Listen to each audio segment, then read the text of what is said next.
the keynotes as well. Any thoughts, any inputs, if people have heard about data mesh? Show of hands. Yeah? And what do we feel? What's the general feeling about data mesh? You would want to share something? It's a distributed way of doing a data platform. Yeah, yeah. It brings product, data ownership as a product with different domain teams rather than. It envisages data as a product owned by different domain teams who take care of creating the data and then cleaning it and everything, because they know the best, right? Instead of a centralized approach. So it is really picking up steam. Thanks. Yes. Thank you so much for that great answer. I think you've described it perfectly well. Decentralization and democratization sit at the center of data mesh. And we'll see how data mesh targets some of the failure numbers and these failure root causes, right? So typically when organizations think about data and how data can answer all of their questions, what they would do is create this central data warehouse, a data platform, right? Dump all of the organization's data there and then put this data there, understand this data and figure out KPIs from this data. Now this is monolithic platform. This platform is now supposed to understand all of the sources of data in the enterprise, sometimes also outside the enterprise, right? So you consume social media data, you consume feeds data. This central data platform should understand the semantics of this data, should understand the quality of the data, the quality issues of the data, and now also understand the consumers, right? What my consumers need from this data, what are the insights needed. One way organizations try to solve this problem is by creating these technical boundaries, right? So typically any data platform would have ingestion, transformation, serving, these three building blocks. Organization said that we'll divide the responsibilities across these. But still the axis of change is orthogonal to axis of architectural scale. So what I mean by that is, if you have any new requirement, any new KPI, you will be touching almost all of these three boxes, right? It's not that you just start doing some transformation or some ingestion and you get that KPI. So the problem of scale is still there. So if the organization scales, it becomes very difficult to scale with these monolithic systems. And then all of this is not just limited to the tech and the process, the people as well, right? So you have your hyper specialized team of data engineers and data scientists, right? Most organizations have these teams. They take care of this central data platform. They are now working on the data that was produced by this source domain team, right? The producers are those, and they are processing this data so that the cross-functional domain-oriented teams can consume it. But all these three groups of people are not talking to one another. They rarely interact. So there is a lot of lack of domain knowledge. The data team does not understand what this data means, right? And then finally, because of all of this, we have a lot of missing links in our information cycle, right? When we say information intelligence cycle, basically it's a circular data process. You ingest or acquire some data. Based on this data, you start executing some value. You leverage this data. You feed it back into the real world. And now you're creating some more data, which feeds into another cycle of this intelligence, right? And you need to complete this cycle so that you get some value out of the data. But this doesn't get completed because all of these problems, right? And that's where data mesh comes in. Data mesh has some founding principles, we'll talk about that, and we'll see how those principles tackle these problems. So the first one is domain-oriented ownership. As Sir nicely explained, this concept talks about transferring the ownership of data to the teams who are producing this data, right? Most organizations are already aware of the domain or the micro-organizations concept, right? Organization consists of, let's say, a marketing domain or a finance domain, and the people and a process have very clear belonging to these domains, right? A lot of time your operational systems, your IT systems also belong to these domains. What we are now saying is extend these domain boundaries to data, because the people who are producing this data, they understand this data the best. They can figure out what this data means and what value this data can provide, right? What this helps is in the problem of scale. So if you have new resources, if you have new source, or if you have new KPIs, it's easier to scale because you're just working with that domain. Now what happens if you start creating these boundaries around this data? One might say, are we creating the data silos again, right? We had those operational systems with operational databases and they would rarely talk to one another, and if you cannot combine this data together, how do you get the value? So are we going into that silos again? The answer is no, because we want domain teams to think of their data as products, right? Apply the product thinking methodology to all of their data sets and consider the rest of the organization as consumer of this product. So you still want your data to be discoverable by rest of the organization and to be used. Which gives rise to another question. So what happens to feasibility or cost, right? I am saying that, hey domain team, go take this data, process this data, transform this data, do whatever, and then serve it to the rest of the organization. Does that mean that now this domain team needs to have all those data skills, the data technologies, needs to have the infrastructure and tech stack in place to be able to do this? So we are saying no, and the answer is self-serve data infrastructure, the third building block. So the infrastructure is still centrally managed, but it is provisioned per data team. It is provisioned per domain team in an autonomous fashion. It is taking a lot of multi-tenancy in care. It is taking a lot of configurability in care, right? And then finally, I think the most important building block, which is federated computational governance. As we said, we need to combine these data products together or these domains together to get some value out of it. But you cannot do that if you do not have set of standard practices in place. And that's where your fourth building block helps. You do not want to compromise on the security of the data, on the privacy of the data. You want your data products to still be discoverable. And that's where you create your governance models around it, right? So all of your data products are globally interoperable. When I say globally interoperable, it means across the organization. And all of this is computationally baked in, right? So it is all autonomous. You don't have to manually do all of these things. And all these principles, as we said, they take care of problems with monolithic platforms, and they try to tackle the challenges created one by one another. So data silos, which could have happened due to the domain-oriented ownership, data as a product takes care of that. Cost is taken care by self-serve data platform. What it also does is empowers the domain teams. So we were saying that domain team does not have data skills. So how do they create data products? But now any app dev or generalist can also create data product because all of my infrastructure is centrally self-served. And then I get some higher order value as well by correlating these data products, by aggregating these data products, because my governance tells me what data is served where, how to access it, right? So combining all of this quickly, this is the reference data mesh architecture. What we are saying is divide your data platforms by domains. Don't do it by pipelines or pipeline stages. So each organization has domains. What you see here, the white ovals are the domains. Each domain has certain data products, the hexagons. These are the data products. Data products talk to each other within the domain and across the domain to get some higher order value. All of these data products start acting as architectural quantum, right? So they are independently scalable, independently evolvable, very similar to microservices in your digital platform, right? And all of this is supported by your delivery infrastructure, the central self-serve infrastructure, common capabilities like storage, compute, orchestration. All of this is available by just doing some configuration. And the data products should follow all of the good attributes of product, which means they are discoverable, addressable, self-describing.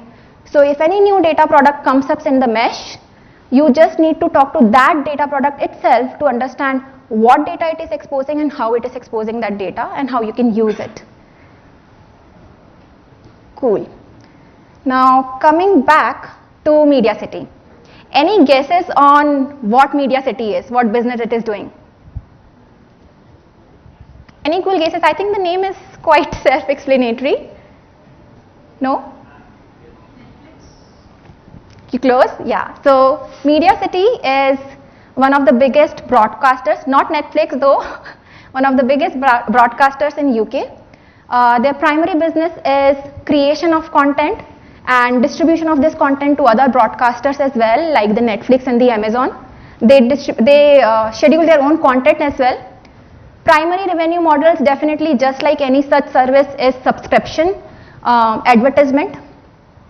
And with the rise of the subscription models, the video on demand sort of things, MediaCity realized early on that data is going to play a pivotal role in their success, right?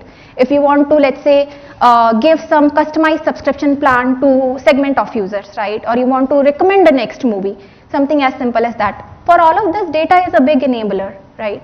And in their own words, they wanted to supercharge their business using data. That's where they partnered with Thoughtworks to take them to this data vision.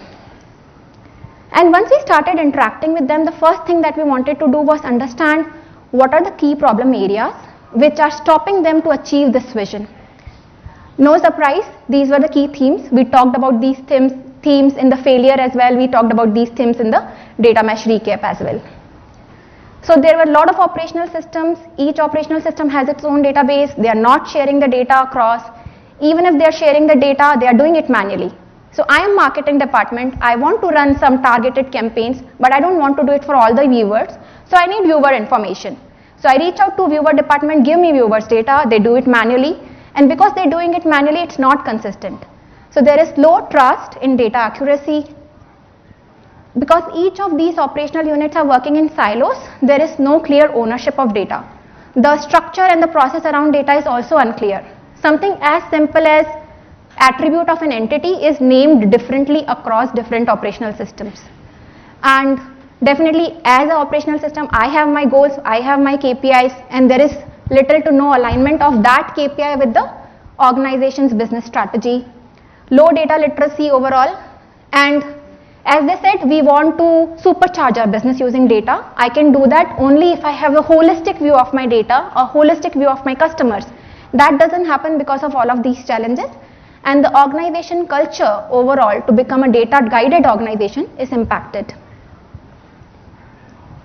Cool. So we understand what MediaCity wants to do. Now let's think about renovating their landscape using data. We want them to win strategically using data, and that's where we started.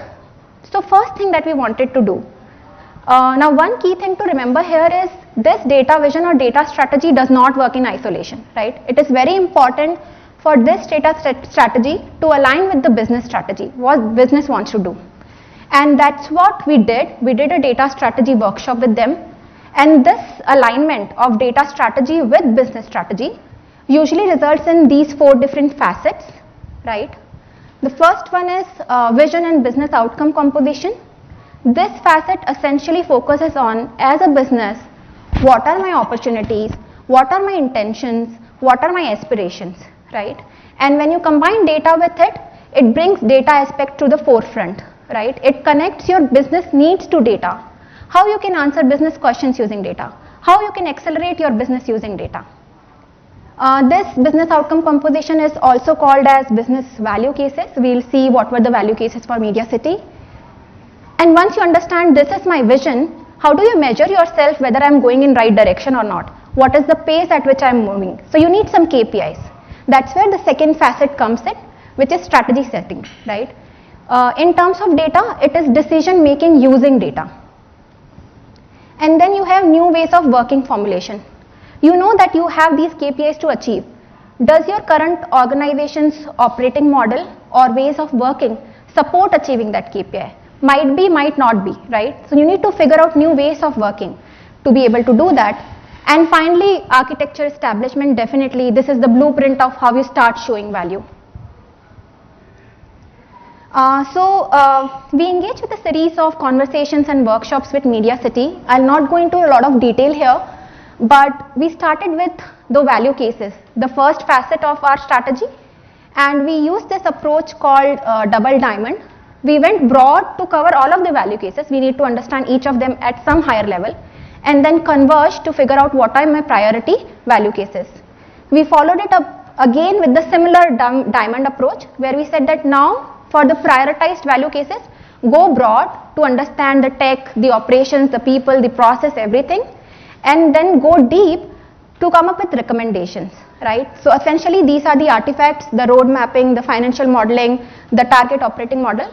the artifacts belonging to the 4 facets of my data strategy. Yeah. Now this is interesting. When we started talking to MediaCity, we did not say that, hey MediaCity, let's do data mesh, right? That happened only after we had all of these conversations and these workshops. We realized that MediaCity was at a right juncture to embrace data mesh, right? Data mesh is not a straightforward thing to apply, because it's not just tech, right? It is also strategy, it is also people, operations, process, and organization has to be ready to embrace this. And that was the case with MediaCity, and their data and IT organization, which are typically core and central, were also ready to embark on this journey. That's reflected in the value cases. The first outcome, you could see that we were fairly able to come up with domains within MediaCity. The top blue boxes are domains, and also map the value cases to these domains. The yellow bars are the value cases, and we use the same to also figure out the thin slice. So as Thoughtworks, we do not do a big bang approach, right? We figure out a thin slice, we figure out the value that it could give to business, and then multiple such thin slices, we do iterative delivery. So we could figure out a thin slice, and you would notice that the thin slice also spans across domains and value cases. The next step from there. Now we understand there are domains, and because we know we are recommending data mesh, we also want to figure out what are the different data products. So for each domain, we had certain data products. Depending on the complexity of domains, you may have more, less data products. And a number of these data products across domain talk to one another to realize one thin slice or one value case. What happens is, with each iterative delivery, we go into review of this. We review the domain boundaries, we review the data product definition, we review the ownership of data product to domain, and eventually take it from the starting stage to a maturing stage. As you can see, some of the data products ones in gray are yet to start, while the ones in blue are mature data products, right? And this is the architecture. No wonder it is very similar to the data mesh ref architecture. You have your data mesh platform plane, which talks about common capabilities, storage, compute, etc. On top of it, you have multiple domains, and each domain with multiple data products. These data products talk to one another using the input-output ports or control ports, and Sanjyot will talk in detail about what these different ports are and how we design that ports. I would like your attention on the operational plane. This is something different than the data mesh architecture that we saw earlier, right? And this happened because MediaCity had a lot of legacy operational systems, and they wanted data not just to power analytics but operations also, right? As I said, how do you recommend the next movie? That is done via some operational systems, and operational systems need that data. So these data products, which typically talk to one another, were now also talking to the operational systems to give that data. And why not domain boundaries in these operational systems? Because typically these systems like Oracle, ERP or SAP are very wide and broad across multiple domains, and it's difficult to do domain modeling across them. And on the top we have the governance layer. I will talk a bit more about it in the next slide. The most important thing, we said data strategy is not just architecture, it is people and process, and you need new ways of working to realize the value of data mesh. And that's where this is one of the important artifacts of ways of working or how you organize your teams. So you will see there is a data mesh platform team, the team that gives you that self-serve infrastructure, right? On top you have data product teams belonging to business domains, right? So you have multiple such domains. Each domain has a business domain owner, which is typically the head of that particular business unit, let's say head of marketing or head of HR. Depending on the complexity of domain within the data product teams, you might have some special skills also, like data engineering or data science. On top of it, the operational plane to manage those operational systems I talked about, and then a central data governance board. So if you recall, we said that one of the building block of data mesh was federated computational governance, right? We said the people who work closer to data understand that data better, right? So if I am belonging to a domain, I understand what is the PII information in this domain, What is the information that needs to be masked? What is the information that needs to be kept open?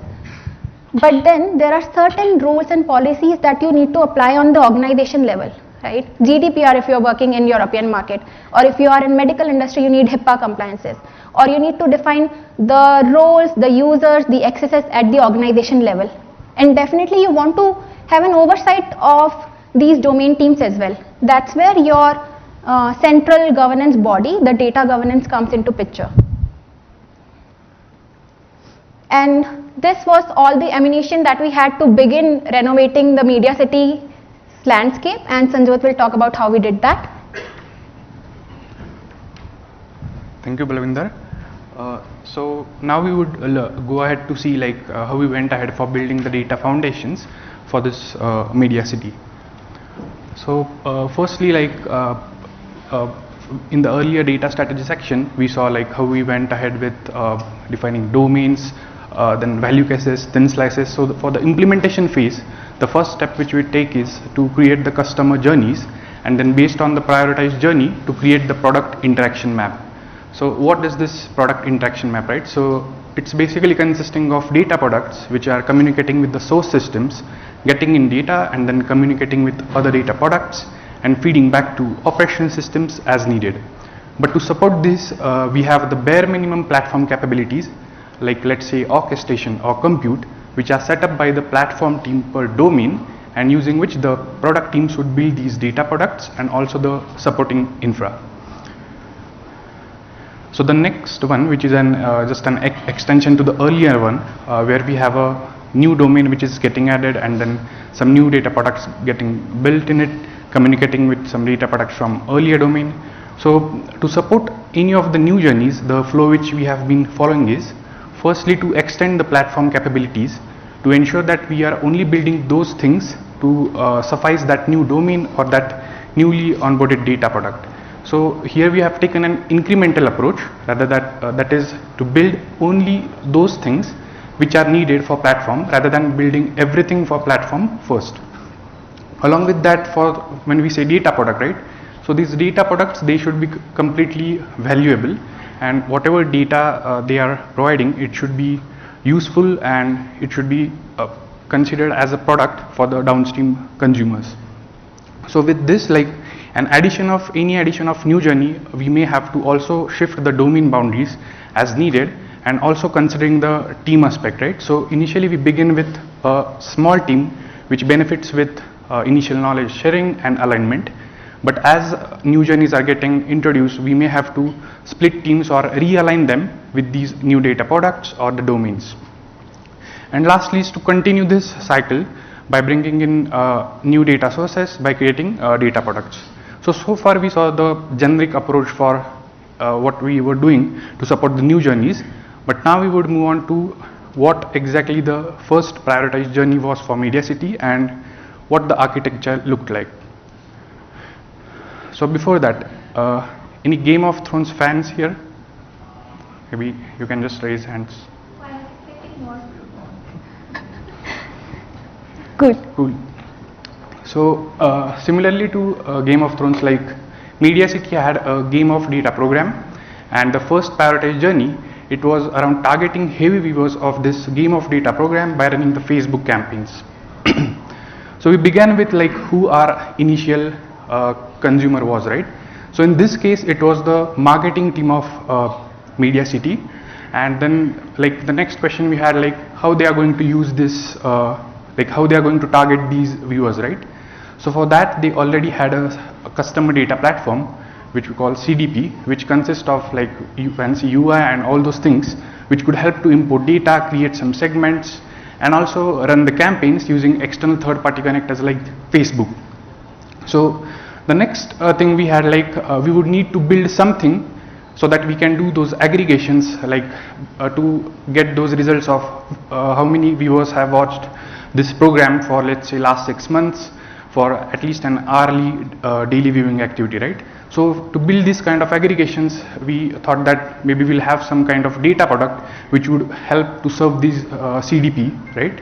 And for that, like let's call it as a audience data product. But in order to build these aggregations, right, so at a high level we would require two things. So first of which was like the behavior of the viewers, right? So which viewer has watched which content for how much time on which platform. So which was the first source in this case, which we call the viewing behavior source. And along with that, the second source which we had was the profile data, which is nothing but the data about the user, like whether he has provided the ad consent, or if the user is a minor, then in that case we cannot consider him for targeting, right? So all those data about the specific users, it's from this profile data. So we began ahead with implementing these data products, firstly to creating this viewing data product, like which would consume from the viewing behavior BigQuery summaries, and then some basic kind of transformations like some filters to make sure that only an hourly aggregate of viewing activity we are considering, which was the requirement for marketing team we built. So in general, the approach which we have taken is to go as close to the source as possible, and then to get in data by creating the source aligned data products. But in some cases where we were not able to go to the source as close as possible due to compliance or organizational constraints, which was the case for user profile, so we had to build in some flows to make sure that the data is coming and it's possible to be processed by these data products. But another challenge which we had for user profile data, it was that the data being personal data, right? Like some of the fields, like let's say email address, these are the these are considered as PII for the user, right? So for that we had tackled this challenge by creating two data products. One was open viewer and one was personal viewer, where personal viewer, it was kind of locked down data product which only used to manage or process those data sets like around the PII, and with the open viewer which was having the non-personal data. And using these two data products, then we could basically build these aggregations in the audience which could give us the list of those viewers who have watched this program for, let's say, last 6 months, like that. Along with this, we may also have aggregate data products, which is another type of data product which consumes from multiple source aligned data products and then can feed back to the downstream consumers. So far we saw like what the product interaction maps looks like, but now we would see like how the data product looks like and how it's built, then who builds what, and exactly what are the steps, right, to build these data products. So in the earlier data mesh recap, Balvinder walked us through that typically a data product, it consists of input, output ports, control ports, and some things which happen inside. But in case of MediaCity, what the things are, we would see now. But firstly, like we have the platform capabilities per domain, like orchestration, CI, compute, which are set up by the platform team at the bottom, and using which the product teams would build these data products and supporting infra. So for MediaCity being the chosen cloud provider being AWS, we had Databricks on AWS as compute, and then orchestration, again we had a managed airflow offering from AWS used. So all these things tied to a single AWS account per domain was set up by the platform team, and using which the product teams could build these data products. So how it's done, we would cover in the next section. But to begin with the input ports, right? So these are nothing but mechanisms to get in data for processing, and the supported input ports in case of MediaCity, we had like, let's say, upstream data products, or in some cases BigQuery support, or from based on the workflows like SQ Lambda and Firehouse, like that. So moving on to what happens inside these data products. So we have our usual transformation jobs like Spark transformation jobs, which are orchestrated by Airflow and going to use the Databricks compute. In our case, it were job clusters of Databricks, and we were using delta-based formats for the outputs. And then moving on to output ports. So these are the mechanisms which are used to expose the data and make it consumable to the downstream consumers. So what are the type of data sets, and then what the formats are, right? So all these things we are exposing via a config file, which can be extended to an endpoint which the consumers can query and get that details, right? Okay, so these data sets, these are the formats, and okay, I require this specific one, then the consumer should request the access, and on that approval, then they can consume these data sets like that. But now we would see like exactly how these platform capabilities per domain they are built, and how the product teams they would build these data products, right, using those platform capabilities. So the first step in creation of data product, we saw that it's a domain, right? So this is a kind of prerequisite where the platform teams would create a domain, and when we say domain, it's basically AWS account in this case, and also along with that AWS account we have the Databricks workspace and also the managed Airflow setup. But along with that we also have a CI backend which is set up by the platform team per domain, under which all the Jenkins pipeline of data products and also their product infra pipelines they would be residing under.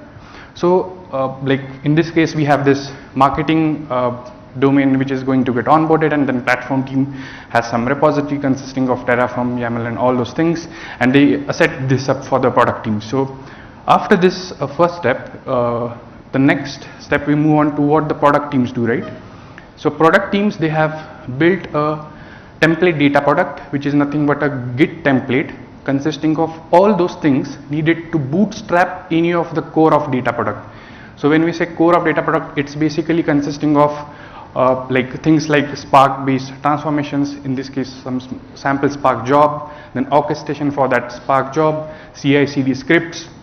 So all these things we have in this template, and which is template a Git template which is supported in both PySpark or Scala Spark. So just from a single click we can just rename instead of template a viewing, and we get this core of data product ready.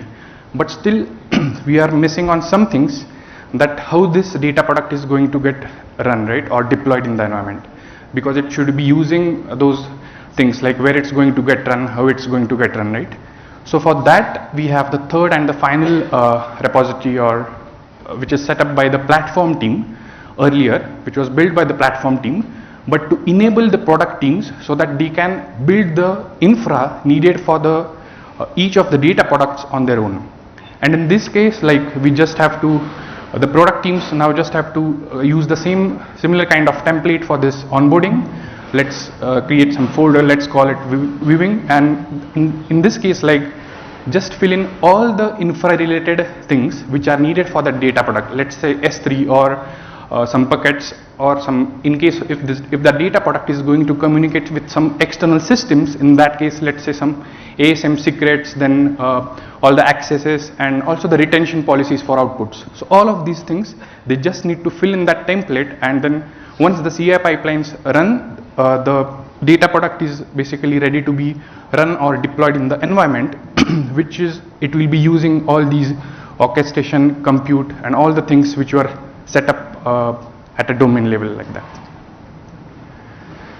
So moving on to the next one, like in the earlier like data mesh recap we touched upon that how data mesh consists and has like 4 principles, right? So one of them is governance. So we would now see like how governance has overall implications and like things on the overall operations and then teams, and then how it's getting built, what's getting built, all those things. So to begin with, some of the key considerations which we have, they are around that any of the governance implications we have made sure that it's completely automated, and also considering that security is considered right from the design phase rather than something which is added on later like that. So how governance has implications on the platform and the platform teams. So we have users, and then each of the users have roles, and roles are going to control the fine-grained permission. So at a high level, like we have 3 different kinds of roles to control these, like root role at the most highest privilege, after that the platform role, and then the engineer role. Along with that, for auditability, we have made sure that each of the access request is completely audited, whether it's a human or a bot. And also like in general we have two kind of environments like which are completely segregated, and also we have full automation, full security and vulnerability checks in them. Similar to that, for product teams it revolves around the implications with respect to storing of the sensitive data, then retention policies, aligning to the GDPR and RTBF restrictions and implications as Media City being a UK based broadcaster. And the last one is around data quality, for which we have been trying to follow the 4 C's, which we will see quickly.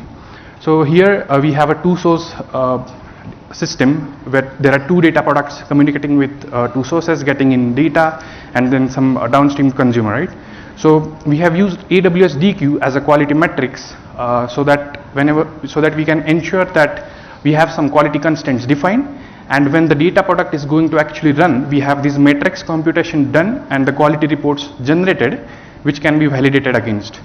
But then moving on to for the core of data product, like definitely data product consists of transformations, and these are nothing but methods. So for that we have usual unit tests, and then we have the integration tests to test these integration of these things, right?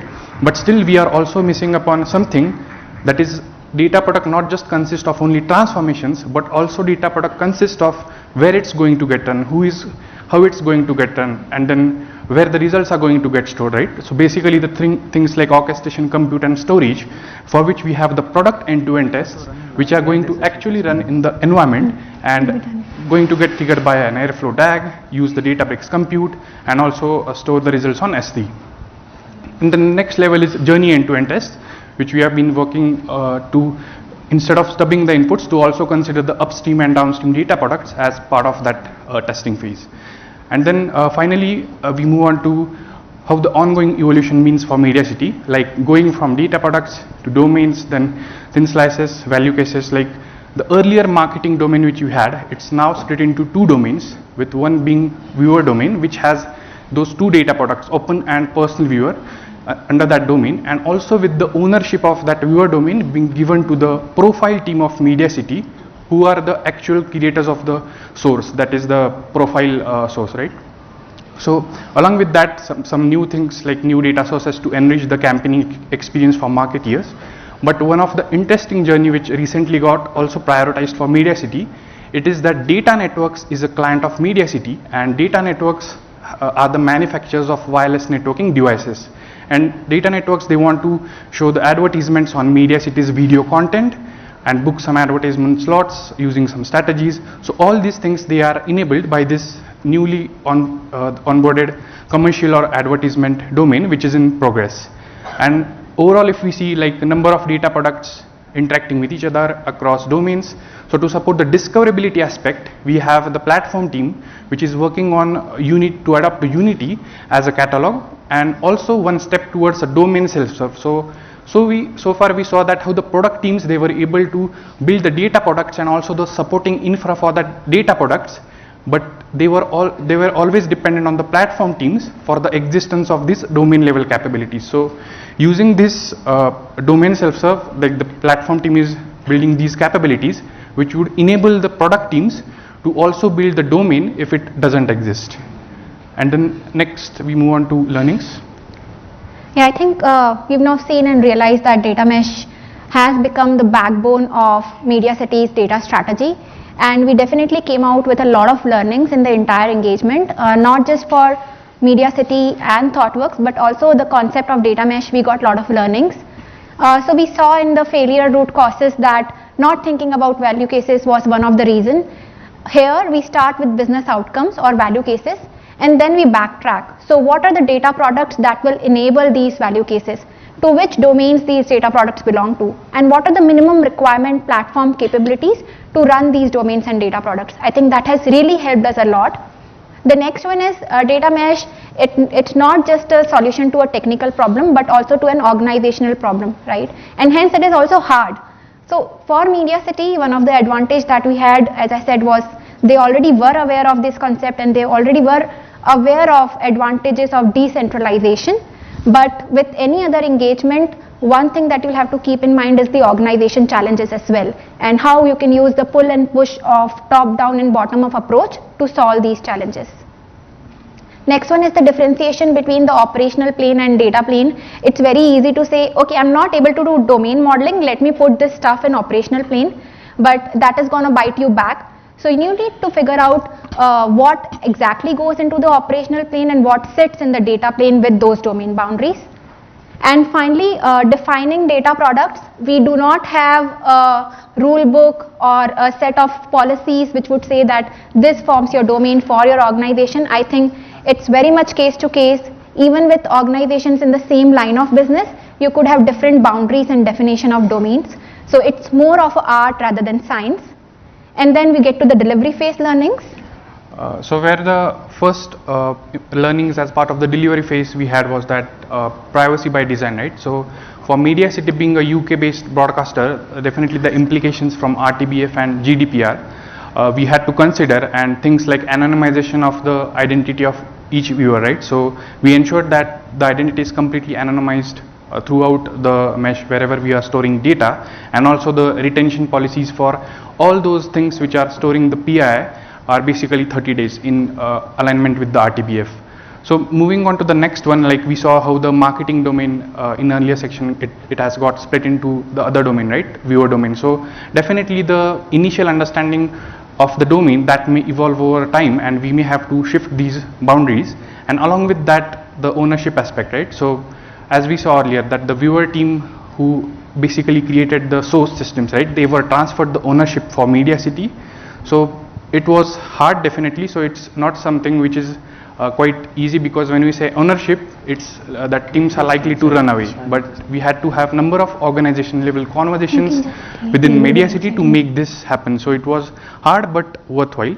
And lastly, for balance between business and compliance. So whenever we had any of the new data sources coming in, we always had business coming from point of view that let's keep all the things and we may require them soon, but with compliance coming from point of view that no, we should only store those things and keep those things which are needed for the immediate value case, like that. Basically this was around the personal data, that is not storing unnecessary personal data and things in the mesh. So we could do all the things, but finding the right balance, it has definitely taken time. And then, so that was the summary of all the learnings which we had for Media City, and also like how it was a successful engagement for Media City as well and Thoughtworks.